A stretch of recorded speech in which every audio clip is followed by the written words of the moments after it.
Coucou les bénis de Dieu, j'espère que vous portez bien. Aujourd'hui, je vais vous parler de nos missions et plus particulièrement de savoir si vous êtes encore sur le plan de Dieu pour l'appel de Dieu dans votre vie.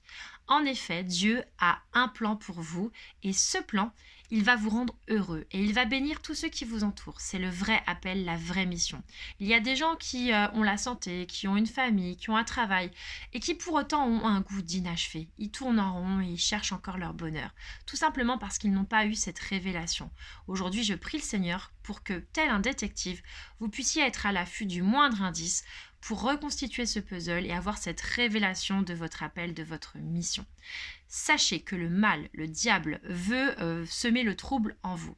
Il a bien compris que vous voulez servir le Seigneur, que vous l'aimez, que vous voulez le suivre, que vous voulez lui ressembler.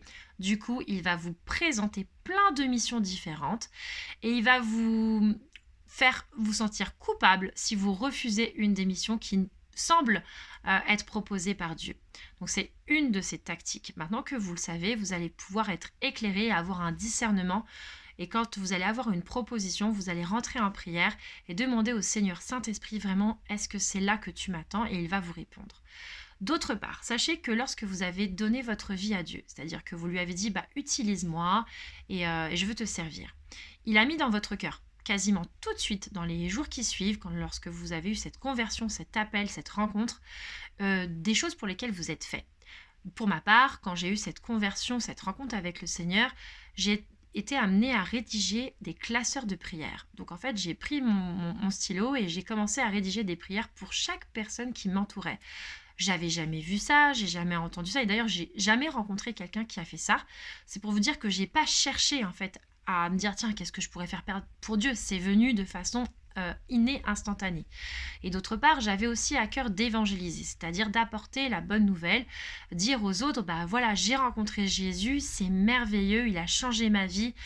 Si seulement j'avais su ça avant, donc j'avais à cœur de le dire aux autres, j'avais à cœur de témoigner, mais aussi d'apporter des messages en piochant un texte dans la Bible à mes amis sur Facebook en les identifiant, à partager des chants, etc. Donc on appelle ça évangéliser. Donc en même temps, j'avais deux missions qui s'étaient imposées à moi, sans les rechercher, sans qu'on me les ait proposées. Et ensuite, petit à petit, en fait, je suis rentrée dans une communauté, dans une paroisse, et on m'a proposé des choses, et j'ai accepté des choses, et parfois je m'y suis perdue. Donc la deuxième chose que je voulais vous dire, c'est que lorsque c'est vraiment votre mission, ça va être une mission qui est légère, malgré le fait qu'elle soit importante. C'est-à-dire que rédiger des prières pour tout votre entourage, c'est long, c'est fastidieux, etc. Et en fait, ça me semblait léger de le faire, ça me semblait léger de les lire, parce que j'étais faite pour ça. Le Seigneur m'avait donné une onction particulière, une grâce pour que cela me soit facilité. Du coup, il faut que cette mission soit légère, même si vous allez visiter un mourant, par exemple, quand vous allez être avec lui, vous allez être pleinement avec lui, vous allez être dans la compassion, mais en fait, quand vous allez ressortir, ça va pas être un fardeau très lourd, vous n'allez pas passer des nuits et des nuits sans dormir. Quand c'est votre mission, du coup, c'est le Seigneur qui vous donne sa force et sa puissance. Et du coup, la troisième chose, c'est que vous allez porter beaucoup de fruits, c'est-à-dire beaucoup de résultats. C'est-à-dire que la chose que vous allez accomplir, elle va toucher un grand nombre de personnes et il va y avoir des conversions, il va y avoir des encouragements, il va y avoir des délivrances, il va y avoir des bénédictions pour les autres. La quatrième chose, c'est que ça va vous rendre heureux, ça va vous apporter vraiment de la joie, de la motivation, même si vous y passez du temps, vous allez toujours être heureux d'aller faire cette mission. Même si parfois on peut être découragé par le mal parce qu'il va vous envoyer des obstacles à cette mission, à cet accomplissement. Sachez que lorsque vous dépassez ces obstacles, en fait, c'est vraiment encore beaucoup plus puissant. D'autre part, quand c'est pas sa mission, du coup, on va faire les choses par nos propres forces, on va les accepter et ça va du coup nous fatiguer, nous démotiver, on va se sentir complètement dépassé, débordé. Et on va se prendre pour le sauveur du monde parce qu'en fait la personne va se tourner vers vous en disant vraiment j'ai à cœur de te demander ça, j'ai besoin de toi et vous allez vous dire c'est forcément Dieu qui l'envoie pour me demander cette aide, je vais pas pouvoir refuser et en fait en acceptant vous empêchez à une autre personne d'accomplir sa vraie mission. Vous prenez sa place, elle aurait apporté beaucoup plus de fruits que vous et en fait vous lui volez sa place et au lieu d'apporter 10 fruits vous allez apporter 2 fruits et c'est bien dommage. Donc attention à bien se poser ces 4 questions. En quoi consiste réellement ma mission? Est-ce qu'elle m'apporte de la joie? Est-ce que j'ai de la force? Est-ce que j'ai de la reconnaissance vis-à-vis des autres par rapport à cette mission? Est-ce qu'ils discernent en moi un vrai don? où est-ce que je dois accomplir cette mission, puisque c'est pas forcément dans tous les domaines de ma vie. Donc vraiment choisir un lieu, un endroit, avec qui je dois l'accomplir, donc des personnes qui vont vous encourager, qui vont vous soutenir, qui vont vous booster, vous motiver, vous inspirer. Et à quel moment cette mission doit avoir lieu. Vous pouvez avoir ressenti cet appel il y a des années, mais en fait, vous n'êtes pas encore fait pour l'accomplir, parce qu'en fait, au moment où vous vous lancez, bah, il ne va pas y avoir beaucoup de fruits, parce que le Seigneur attend encore quelque chose de vous, il va vous mettre d'autres choses dans votre cœur, il attend que d'autres déroulements de votre vie se soient passés. Si on prend l'exemple de Jésus, par exemple, du coup, il a 30 ans seulement quand il commence son ministère, pourtant c'était déjà Jésus, c'était déjà Dieu à sa naissance, et il aurait pu accomplir des miracles à 6 ans, à 8 ans, à 12 ans, à 20 ans. Et non, en fait, il a commencé lorsqu'il a reçu le Saint-Esprit et lorsqu'il a eu une maturité, une onction particulière. Donc si même Dieu, en fait, qui est Dieu, a un appel à un moment donné, eh bien, en fait, nous aussi, on doit être attentif à ne pas vouloir devancer cet appel. Attention maintenant au mal qui va vouloir limiter cette mission et qui va donc vous envoyer des choses pour vous embrouiller. La première chose, c'est qu'il va vouloir faire en sorte que vous ne fassiez rien. Il va vous donner cette flemme de temps en temps. Bah, c'est plus facile de suivre sa série Netflix que de se lever pour aller prier. La deuxième chose, c'est qu'il va vous conforter dans ce que vous faites déjà et il va vous inciter à stagner. Genre, bah, tu pries 1 heure par jour, bah, c'est déjà merveilleux, franchement, regarde autour de toi, eux, ils prient en général que 5 minutes par jour, donc toi, tu es déjà bien au-delà du niveau. Non, en fait, ça vient pas de Dieu. Dieu veut toujours plus, et en voulant toujours plus, c'est parce qu'il va se présenter à vous d'une façon particulière, il va vous donner un goût nouveau, il va vous montrer quelque chose que vous n'aviez pas avant, et du coup, il va vous inciter davantage à vous renouveler à travers aussi des rencontres qui vont vous booster. La troisième chose, bah, c'est que le mal va vous donner des petites occupations du quotidien. Et bah, il va falloir faire la part des choses. Vous pouvez à un moment donné vous sentir complètement débordé par votre travail, envahi par toutes les missions de ce travail et vous dire bah non, là clairement j'ai pas 1 heure pour prier, je peux pas, en gros j'ai tel projet à rédiger, telle chose à faire, je m'en sors pas.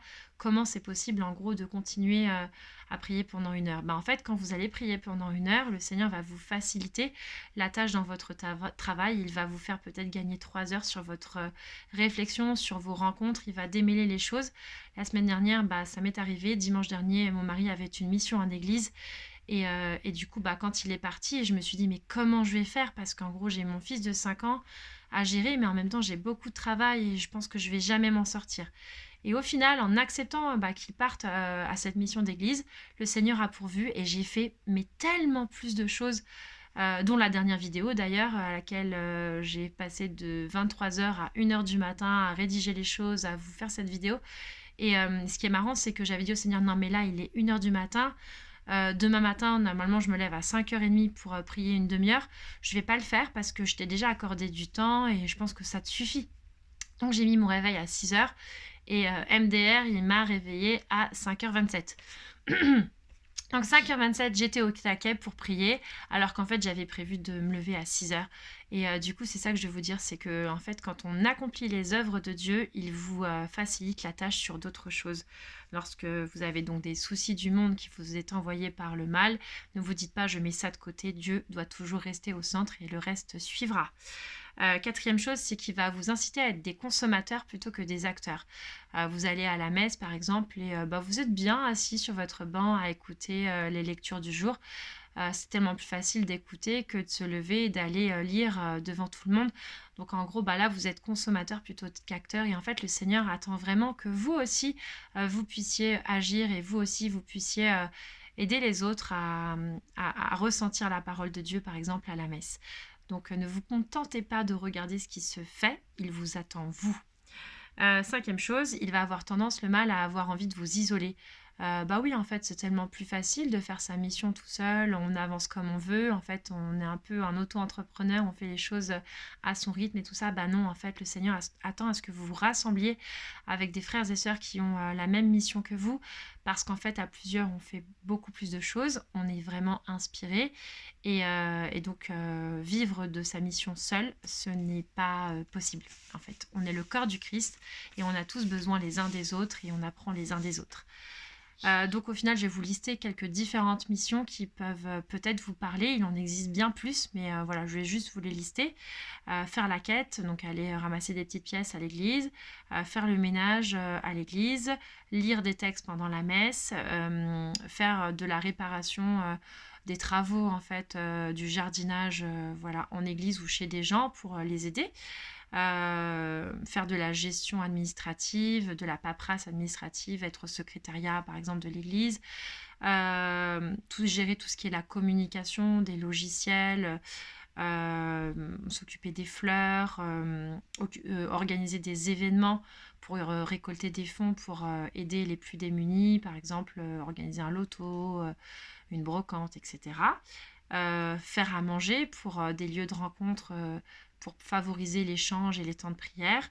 Aller servir auprès des malades, aller servir auprès des personnes âgées, des personnes isolées, déprimées, aller visiter des prisonniers, aller les encourager, aller évangéliser, que ce soit dans la rue auprès des inconnus, auprès de votre entourage, ou bien encore à travers les réseaux sociaux, enseigner la bonne nouvelle à ceux qui vous entourent, étudier la Bible de façon vraiment précise et la partager aux autres, chanter, inventer des chants, intercéder, enseigner aux jeunes le catéchisme, donc la vie de Jésus, intercéder, c'est-à-dire prier en fait pour les autres. Bref, il y a vraiment de nombreux appels, de nombreuses missions. Et je prie aujourd'hui le Seigneur pour qu'il puisse vous révéler ce pourquoi vous êtes fait, qu'il puisse à travers les autres aussi vous permettre d'entendre les dons que vous avez et qu'il vous donne sa puissance, qu'il vous donne ses forces, sa motivation, son onction pour que vous puissiez vraiment prendre goût à cette mission et vous révéler et être béni, rempli de lui. Sachez que lorsque vous êtes rempli, vous pouvez déverser sur les autres et du coup, en déversant sur les autres, ça c'est sans fin en fait. Du coup, les autres continuent à déverser et ainsi de suite. Donc, on gagne des âmes pour Dieu, les gens sont plus heureux et on avance en fait sur ce chemin de vie et de vérité. Donc, merci Seigneur Jésus, merci Seigneur Saint-Esprit et merci à toi Dieu notre Père de faire en sorte que nous puissions entendre ton appel et vivre cet amour pour te servir et servir nos frères. Soyez bénis, je vous aime.